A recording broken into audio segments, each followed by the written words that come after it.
ఇక్కడి నుంచి చదువుతున్నా నేను వాస్తవాన్ని. నేను ప్రార్థన ఏమేం చేసుకుంటానంటే, చిన్నప్పుడు నేను గంజి నీళ్లు తాగిని పచ్చడి మెతుకులు తిన్నయి నాకు గుర్తుంది. దేవా,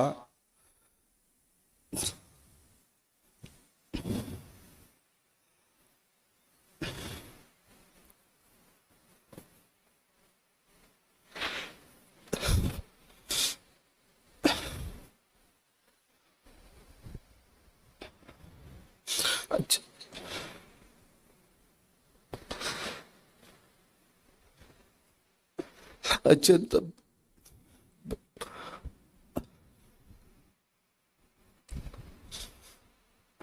అత్యంత పేదరికం నుంచి వచ్చాను ప్రభు. ఈరోజు ఈ స్థితిలో ఉండండి, ఈ స్థాయిలో ఉండండి మీ దయ ప్రభు.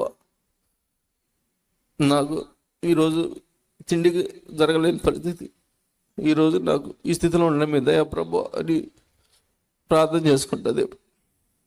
అనేక మంది యాక్సిడెంట్లు చనిపోతున్నారు, నా కళ్ళారా చూశాను. ఎంతోమంది వాళ్ళు నా కళ్ళతో చూశాను యాక్సిడెంట్లు.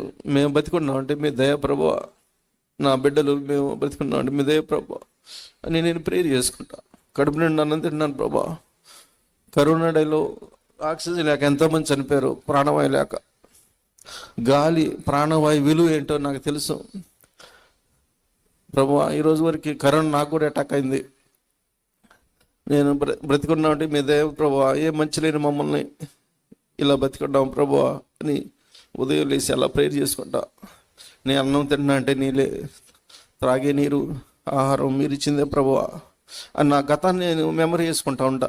నా చిన్నప్పుడు నేను కూలికి వెళ్ళేవాడిని, అన్ని పనులు చేశాను, వెళితే సర్ది జరిగేది కాదు ఇంట్లో. అలాంటి స్థాయి నుంచి ఈరోజు నంబర్ 1 స్థాయికి తీసుకొచ్చారు ప్రభువా అని నేను దేవుడికి థ్యాంక్స్ చెప్పేవాడిని.